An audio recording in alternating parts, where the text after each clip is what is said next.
자, 두 번째 시간 시작하도록 하겠습니다. 아까 138조 그 이해와 믿음의 관계에서 이제 첫 번째 하다가 이제 말았는데, 이해와 믿음이 이제 갈등 관계, 이제 부딪힐 수 있다라고 하는 거, 그걸 얘기했고요. 두 번째는 이제 이해와 믿음의 독립 관계다. 그러니까 어떻게 보면 이해 따로 믿음 따로, 그다음에 이해를 위주로 살아가는 사람 따로, 또 믿음 중심으로 살아가는 사람 따로. 그러니까 어떻게 보면은 교회에 다니는 사람들에 대해서, 이제 교회 안 다니는 사람들, 그 교회 다니는 사람들 뭐 신앙이 있다고 하는 사람들은 뭐 하나님 뭐 믿는다고 하니까 그렇게 살아가는 거고, 우리는 뭐 그런 거가 상관없이 그냥 이성적으로 내 그냥 주어진 삶, 현실적인 삶 그냥 살아간다. 이렇게 이제 분리 차원이니까, 이제 어떻게 보면 이제 여러분들 교회 안 다니는 사람들이 이제 생각할 수 있는 그런 차원, 이해와 믿음 따로 간다, 이런 차원일 수가 있고. 그래서 요걸 얘기할 때 유명한 말이 있어. 아테네와 예루살렘이 무슨 관계가 있는가? 138쪽에 나와. 그러니까 이게 보면 당시에 아테네 하면은 이성적인 철학 공부의 중심지가 아테네거든. 그러니까 옛날 초대 교부 철학자가 이제 이런 얘기를 했는데, 근데 예루살렘은 또 당시에 이제 기독교의 시작한 곳, 종교의 중심지잖아. 그러니까 요거가 이제 상징적으로 아테네는 어떤 이해와 철학 내지는 과학을 상징하고, 예루살렘은 어떤 믿음, 신학을, 어떤 영적인 것들을 이제 상징하는 거야. 그러니까 요 두 개는 서로 다르며 관계가 없다라고 얘기할 때, 아테나와 예루살렘 무슨 관계가 있느냐 이렇게 얘기하는 거거든.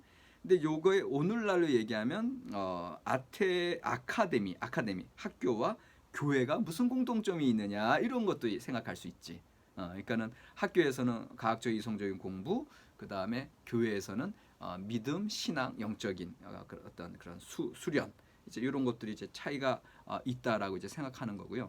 이제 세 번째가 이해와 믿음 사이의 조화로운 관계다. 그러니까 사실은 이해와 믿음이 오히려 조화를 이루어야 된다는 게 제일 바람직한 태도거든요. 근데 이제 이게 여기 보면은 139쪽의 두 번째 줄에 기독교의 전통과 표준에 가까운 입장이다, 이렇게 돼 있어. 그러니까는 의외의 얘기죠. 기독교라고 하는 것은 어떻게 보면 아까 얘기했던 이해와 믿음의 갈등 관계 아니었나? 오히려 이게 오히려 조화로운 관계를 기독교가 추구하나, 이제 좀 의외일 수 있는데, 근데 이제 이런 것들이 사실은 우리의 선입관에 박혀 있는 건 뭐냐면, 기독교인들 가운데 좀 보수적인 신앙을 가진 분들, 그 다음에 더 나가서 이제 근본주의, 펀더멘탈리즘이라 그러는데, 너무 근본적인 것들에 이제 연연하는 사람들은 이런 과학 문명 발전을 오히려 하나님의 뜻에 위배되는 것으로 생각하는 사람들이 많아. 그러니까 이제 대표적인 예가, 성경에 나오는 창조론을 믿어야지 왜 과학적인 진화론을 얘기하느냐 해서 그것을 딱 끊으려고 하는 그런 경향이 있는 분들이, 크리스찬들이 많잖아. 근데 사실은 그렇게 생각할 때 이해와 믿음이 갈등 관계에 들어가는 거야. 그러니까 오히려 성경에서 얘기하는 그 창조론을 받아들이는 어떤 믿음의 차원에서, 그러나 과학에서 이해하는 차원에서 얘기하는 진화론도 좀 귀를 기울이려고 노력하는 거, 사실 그게 오히려 기독교의 원래 그 성경적인 입장이거든. 왜? 성경 자체도 이해와 믿음이 함께 조화롭게 이루어진 게 성경이거든.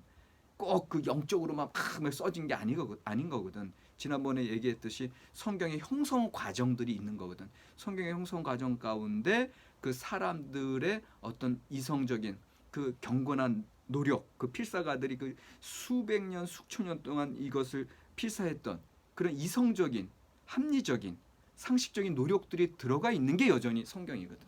그러니까 그런 면에서 우리가 기독교의 입장 자체는 조화로운 관계, 그러니까 이렇게 열려 있어야 돼. 과학적인 어떤 일에 있어서도. 그런데 실제로 여기 보면 역사상 세 번째 줄, 과학에 대한 최고와 최대의 지원을 한 기관이 바로 중세교회였다, 이렇게 나와. 왜냐하면 중세에, 여러분들 사실은 중세, 이제 지난번에 종교개혁도 우리가 생각해봤지만, 중세 때 너무 교회법과 교리와 또 성직자들의 어떤 타락상 때문에 중세를 암흑시대라고 우리가 좀 선입관을 가지고 보는 경향은 있으나, 그러나 실제 중세 시대의 역사들을 보면은 사실 교회가 하나님을 믿기에 하나님께서 창조한 이 세상에 대한 관심과 이 세상의 자연 이치, 과학적인 원리들, 또 도덕적인 윤리의 원칙들 이런 것들을 밝히려고 노력을 많이 했어. 그러니까 그런 걸 공부하다 보니까 중세의 수도사들이 당시에 지성인 계층들이었는데 그 지성인들이 공부한 거를 오늘날 여러분들이 이제 유럽에 가서 박물관 같은 데 가봐. 그래서 중세 시대 때의 그런 유적들, 유물들을 보면은 그들이 공부한 책들이 있거든. 그 책들 보면 너무너무 놀라워. 그 책에서 안 다루는 학문 분야가 없어. 옛날 중세 시대 때인데 중세 시대 때면은 1100년, 1200년, 1300년 쭉 해가지고 종교개혁이 이제 1517년 16세기니까 그런 어떤 15세기까지의 어떤 중세 시대의 그런 학문적인 책들을 보면 뭐 과학, 수학, 뭐 기계공학, 뭐 의학 안 다루는 게 없어. 물론 철학과 신학까지. 그러니까는 그런 거 볼 때 이 중세 시대에 정말 놀라운 그 신앙의 열정을 가지고 있는 사람들, 지성적으로도 이해하는 차원. 그래서 하나님이 창조한 인간의 형상, 인간의 모습들을 공부하는 게 이제 의학적인 공부였고, 이 하나님의 세상한 이 자연 세계의 그런 자연 원리들을 공부하면서 이제 과학적이고 또 천체 물리학까지. 그러니까 오늘날 우리가 과학적인 지식 알고 있다고 생각하지만 그건 오해야. 오히려 중세 시대 그 옛날 그분들의 공부했던 그 책들을 보면 오히려 우리가 겸손해질 수밖에 없어. 그러니까 그만큼 중세 교회는 그렇게 공부하는 사람들이었고 아닌 게 아니라 이 시기에 교회 지원으로 대학이 탄생한 거야. 오늘날의 유니버시티 최고의 교육기관이 이 대학은 중세 시대 때 탄생했어요. 그래서 이탈리아의 볼로냐 대학이 1088년에 탄생했고요. 프랑스의 파리 대학 같은 게 이제 1215년. 그다음에 옥스퍼드 대학이 1096년. 그러니까 영미 계통의 이제 제일 오래된 대학은 이제 옥스퍼드 대학인데 이런 것들을 봤을 때 그만큼 이게 믿는 사람들이 아무것도 안 하고 그냥 영적인 세계만 그런 추상적인 세계만 바라보는 게 아니야. 믿음이 있기 때문에 이 세계에 대한 관심도 많아지는 거고 이 세계를 이해하려고 노력을 많이 했다. 그것이 중세 유니버시티의 시작이었다. 이거를 우리 알 수가 있고요. 그래서 그 이해와 믿음의 조화로운 상호작용을 강조하는 입장에서 그 중간에 시작하는 단락 이해하기 위해 믿고 동시에 믿기 위해 이해하자고 주장한다. 즉 이해와 믿음의 합의를 추구하며 이해와 믿음의 수렴을 추구한다. 이렇게 나와 있어요. 그래서 이런 의미에서 그리스도인은 이해의 빛과 믿음의 빛을 비추어 살아야 한다. 이게 이제 사실은 정통적인 입장이에요. 그러니까 너무 보수적으로 믿음만 강조할 필요도 없고 또 너무 과학주의로 이해만 강조할 필요도 없고 이 두 개가 또 따로따로 떨어져 있는 거다라는 것이 아니라 이 두 개는 조화롭게 같이 가야 되는데 재밌는 것은 이해와 믿음은 목적이 될 수 없다. 단지 이해도 수단이고 믿음도 수단이다. 내가 신에 대하여 관심을 가진다면 그래서 여기서 중요한 내용이 나와요. interest라고 하는 관심. I am interested in this book 하면 저는 이 책에 관심이 있습니다. I am interested in business 하면 저는 사업에 관심이 있습니다. 이제 뭐 이렇게 얘기할 때 그때 interest라는 단어의 어원을 따져보니까 inter가 사실은 나와 신 사이를 가리켜. 나와 신 사이에 에세 존재하는 것. 그러니까는 우리가 뭐에 대해서 호기심을 갖고 뭐에 대해서 흥미를 갖고 뭐에서 관심을 갖는다는 것 자체는 나와 신 사이에 있는 어떤 것에 대해서 관심한다는 거거든. 그러니까 벌써 interest라고 하는 단어 자체에 어떤 신적인 영역이 들어와 있는 거야. 근데 아니 뭐 내가 뭐 게임에 관심 있고 내가 뭐 여자친구나 남자친구에 관심 있고 이게 무슨 신적인 영역에 관계가 있습니까라고 얘기했을 때 중요한 것은 나와 신 사이에 이 모든 것들이 있다라는 거야. 게임도 그 게임의 그 최첨단의 그 게임이 이제 오늘날 많이 개발되는데 그 게임을 만든 사람들의 어떤 지성은 어디에서 왔냐 이거지. 그러니까 그런 지성들, 그다음 그런 IT 기술들 이런 것도 어디서 왔냐는 거지. 그럼 이걸 따지고 올라가면 지난번에 우리 배웠어. 인간은 하나님의 형상대로 창조됐다고. 그 하나님의 형상 가운데 그러한 지혜와 지식 그런 문명을 발전시킬 수 있는 기술 문명을 발전시킬 수 있는 능력이 들어오는 거야. 그러니까 그런 것들 그런 것에 관심한다는 것에 그 극점으로 올라가 보면 신에게 갈 수 있다라는 거야. 내가 뭐 남자친구나 여자친구가 관심 있다라고 했을 때도 그게 한 인간에 대한 관심뿐만 아니라 그 인간에 내가 관심하고 끌리는 이유가 뭐가 있겠어? 단순히 외모? 물론 외모도 중요해. 그러나 그의 성격, 그의 재능, 그의 어떤 능력들 이런 데 우리가 관심이 끌리잖아. 내가 가지고 있지 않는 거. 근데 사실은 그런 능력들도 따지고 보면 그런 능력들의 최정점으로 이제 올라가 보면 신을 만난다는 거야. 그러니까는 참 재밌어. 우리 삶 속에서 일어나는 모든 것들에 내가 관심하고 어떤 이해하려고 노력할 때 그것의 극점에는 믿음의 차원인 신에게 이른다. 이런 관점이 인트레스트라고 하는 단어에서 이미 살아있다라고 하는 거예요.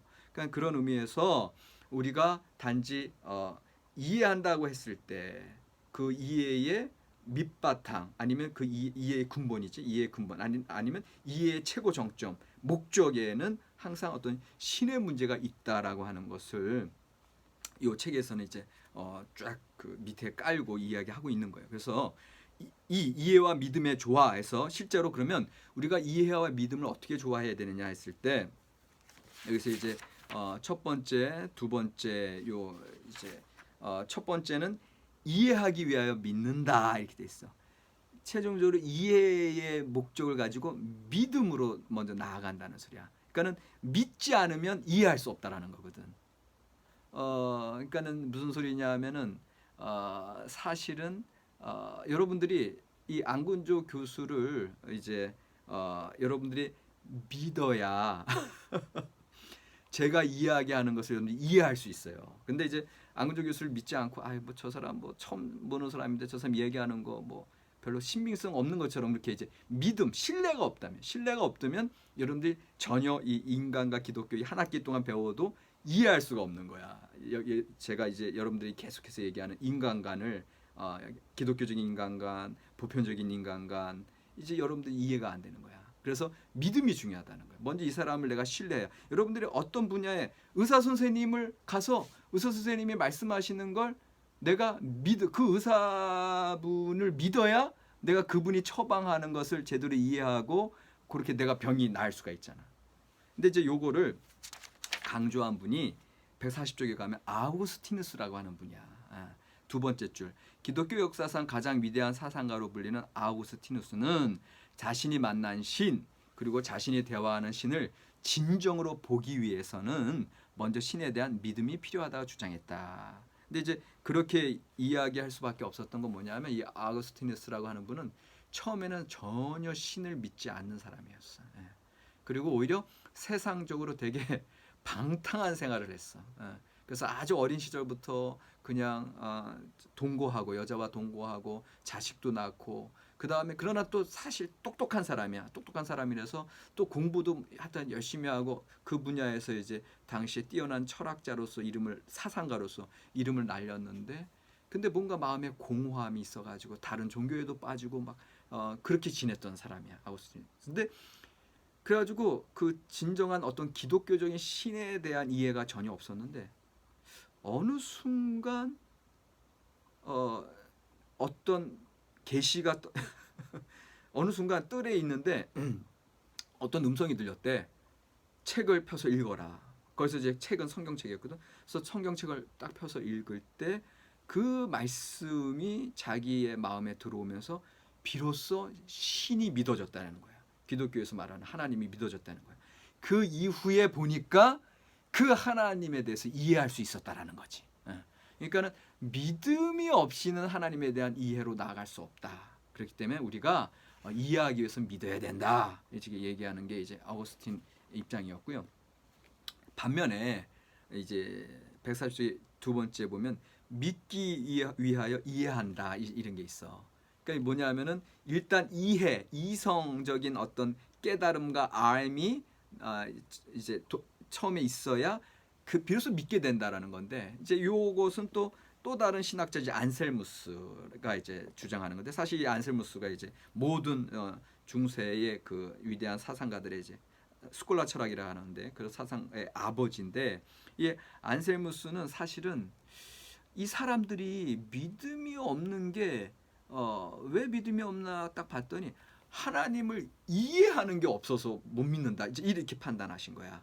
그래서 오히려 우리가 잘 이해하고 그 이해하는 것이 극점에 다다랐을 때 비로소 하나님을 믿게 된다. 이런 입장이었지.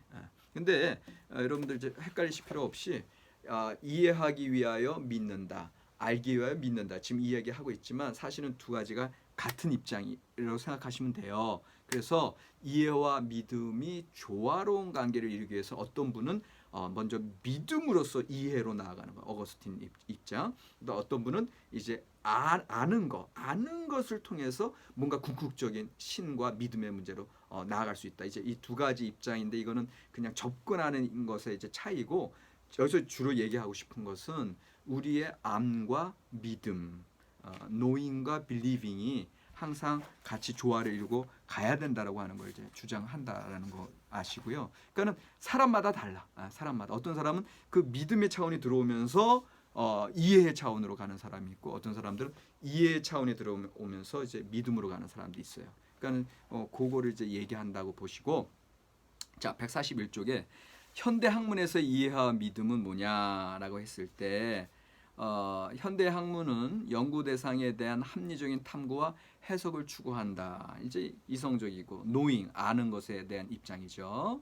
그래서 두 가지로 우리가 이제 알려고 하는데 하나는 실험적인 증명 학문이 있고 두 번째는 논리적인 증명 학문이 있어. 그래서 실험적으로 이제 증명하는 것은 이제 자연과학에 속하고 논리적으로 증명하는 것은 수학과 인문과학에 이제 해당되는데 그게 경험 법칙, 논리 법칙. 그러니까 우리가 오늘날 안다라고 했을 때는 경험하고 실험하고 실증을 통해서 안다는 거고 또 다른 면에서 논리적으로 이렇게 추론해 보니까 이렇게 알 수밖에 없는 그런 영역이 있는데 근데 또 다른 제일 세 번째가 있는데 1과 2는 연구 대상들의 다양성을 제한하지는 않아.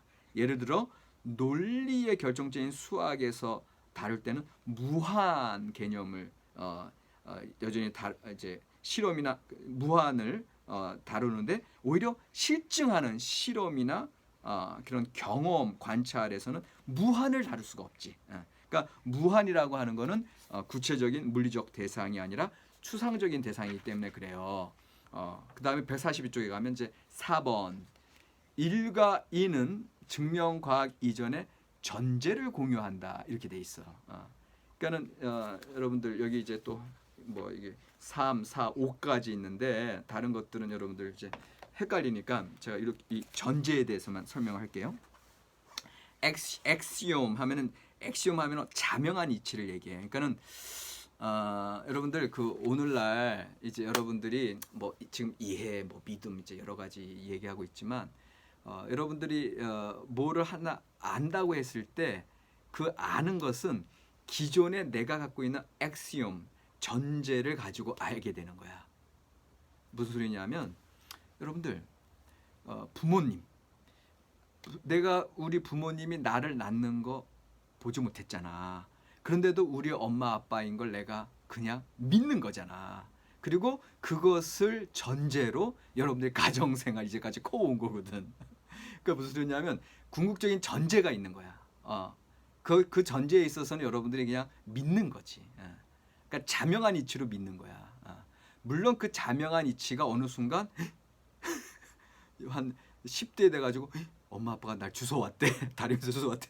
근데 실제로 이제 만약에 그런 일들이 있다면 너무 충격으로 다가오겠지. 그런데 그럼에도 불구하고 그런 충격으로 다가왔어도 여전히 여러분들이 앞으로 펼쳐지는 삶에 있어서는 여전히 계속해서 다른 종류의 반복되는 전제들이 있는 거거든. 무슨 소리냐면 우리가 지금 이해와 믿음의 차원을 계속 얘기하고는 있으나 그러나 우리의 삶 속에서는 항상 자명한 이치, 전제를 항상 믿는 차원에서 여러분들이 생활한다는 거야. 그리고 그 믿음이라고 하는 것이 우리의 삶을 지금의 모습으로 가능하게 한다라는 거거든. 그러니까 그런 면에서 우리가 그 어떤 신의 문제에 있어서 사실은 아까 얘기했듯이 인터레스트라고 했을 때는 나와 신 사이의 어떤 존재에 대한 관심이거든. 그러니까 우리의 삶 자체가 여러분들이 지금 이거를 이해를 하셔도 되고 믿으셔도 돼. 내가 얘기하는 걸. 그러니까 나와 신 사이의 어떤 것, 그게 무엇이든지 간에. 에?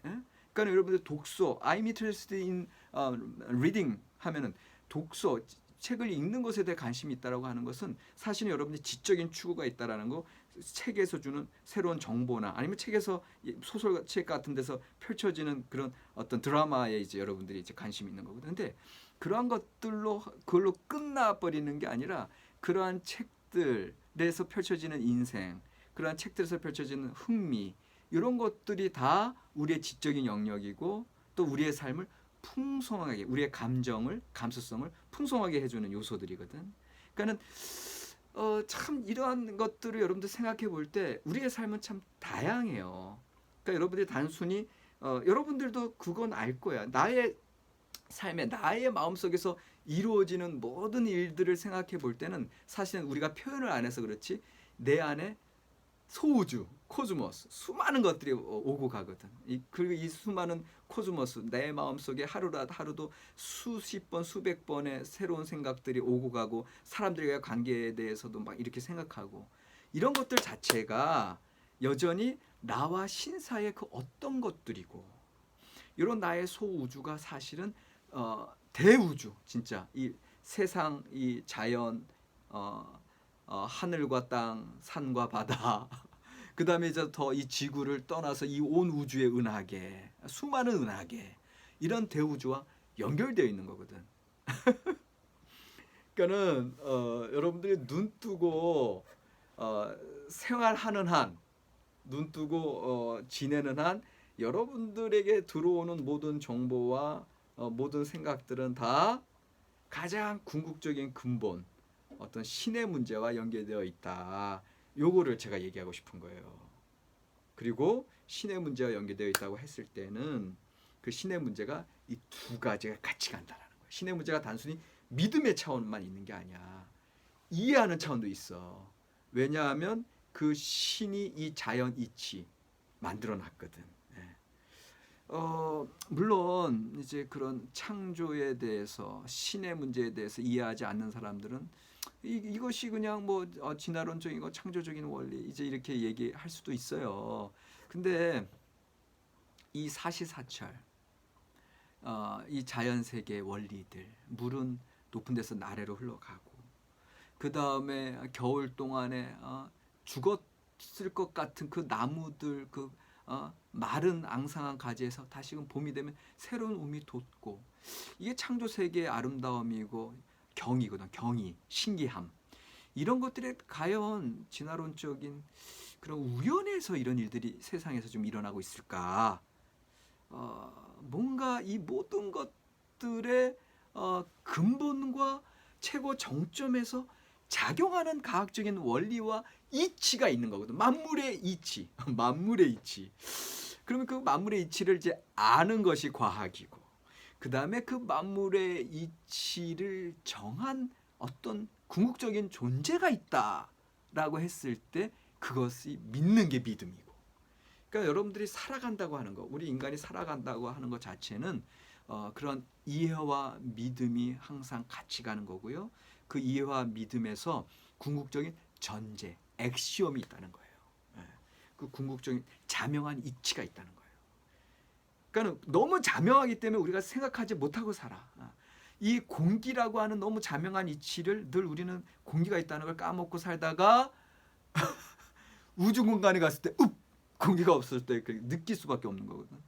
그러니까는 여러분들 사실 신이라고 하는 문제, 신을 믿는다, 신을 이해한다라고 했을 때는 사실은 자명한 이치에 대해서 우리가 다시금 깨달아 보는 거고, 그런 궁극적인 신의 작용에서 일어나는, 우리 삶에 일어나는 모든 인간관계, 모든 과학적인 문명, 그리고 모든 사람들과의 어떤 감정과 또 사회에서 일어나는 모든 문제들, 오늘날 이제 코로나 사태와 같은 이런 문제들, 이런 것들이 다 하나같이 작게는 사람들과 뭐 동물들과의 관계에서부터 시작하지만 사람들과 사람들과의 관계, 결국은 사람과 하나님 신과의 관계, 인터 나와 신과의 관계에서 일어나는 모든 관계성들이다라고 했을 때 결국은 우리가 우리 자신을 잘 이해하고 이 세상을 잘 이해할 수 있는 방법은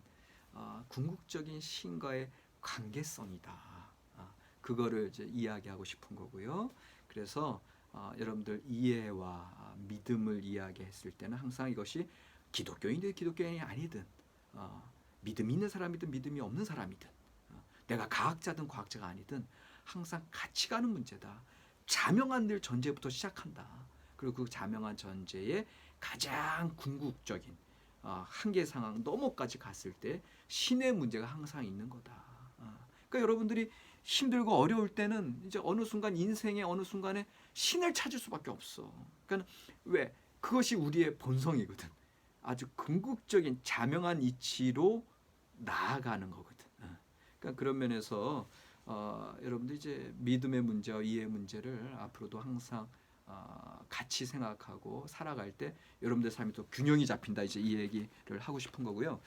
그래서 이 두 번째 과제는 여러분들 뭘 좀 내면 좋겠느냐 하면은 그 여기 143쪽에 보면 이제 토론 주제가 있어요. 143쪽에 토론 주제가 있는데 여기 토론 주제 2번 있어. 2번에 보면 과학과 종교의 조화로운 관계를 위해 필요한 조건에 대해서 토론해 봅시다 이렇게 나와잖아요. 근데 이제 이게 얼핏 어려운데 과학과 종교의 조화로운 관계를 위해서 자명한 이치, 엑시움 얘기했어요.